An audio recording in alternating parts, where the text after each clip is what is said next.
Si vous traînez un petit peu sur internet et les réseaux sociaux, je pense que vous avez déjà vu ce genre de création, nommé mockup. Et aujourd'hui, je vais vous montrer comment en réaliser à l'aide de Photoshop. Pour cela, il y a deux solutions, soit vous procurez un mockup déjà tout fait en .psd que vous pourrez modifier hyper facilement avec Photoshop, soit vous procurez un visuel comme ceci en .jpeg, ou alors vous le faites directement en 3D sur Blender ou autre logiciel de montage. Alors dans le premier cas où vous avez réussi à vous procurer un mockup en .psd, il n'y a rien de plus simple. Vous allez vous rendre juste ici au niveau des calques et venir dérouler le groupe qui est fait pour placer votre design.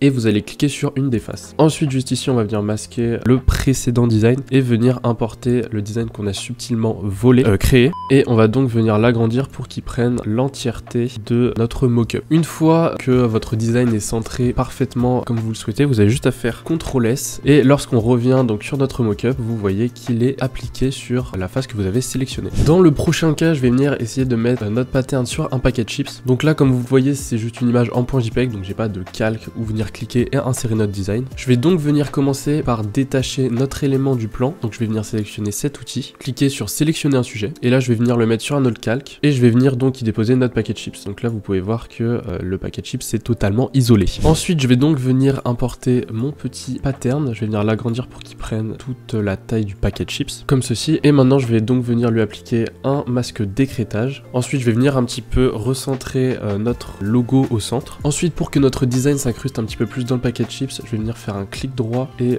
option de fusion. Je vais venir mettre le mode de fusion en produit et juste ici je vais venir rester appuyé sur Alt et venir glisser un petit peu vers la gauche et donc vous voyez que comme cela les effets de lumière ressortent beaucoup mieux. Pour ce deuxième exercice, cette fois-ci on va essayer de mettre notre mockup sur une boîte. Donc comme précédemment on va venir isoler l'objet à l'aide de cet outil. Donc pareil, on va venir sélectionner un sujet, je vais venir copier ma forme et la mettre sur un calque juste au-dessus. Ensuite pour la suite je vais venir copier donc mon pattern à l'aide de CTRL C. Maintenant en sélectionnant le calque d'au-dessus, donc le calque qui est isolé, je vais aller dans filtre, point de fuite. Maintenant je vais venir sélectionner tous les côtés de notre objet. En restant appuyé sur CTRL, je vais venir prolonger la sélection et maintenant je vais venir pouvoir coller mon pattern. Et voilà, comme ceci, en gros c'est bien moche. Et maintenant pareil, pour que ça s'incruste un petit peu mieux, je vais venir changer le mode de fusion en mettant produit. Bon après là vous pouvez voir que j'ai sélectionné l'objet un petit peu comme un fou, donc faites un petit peu ça plus propre que moi. Et enfin pour le dernier exercice, je vais venir incruster toujours notre design sur une feuille de papier. Pour cela je vais venir importer ma forme, je vais venir la redimensionner par rapport à la feuille. C'est pas très grave si elle épouse pas parfaitement les contours de la feuille. Je vais venir lui baisser un petit peu son opacité pour y voir plus clair. Et je vais venir à nouveau faire un CTRL T. Et en restant appuyé sur CTRL, je vais venir essayer de mettre les côtés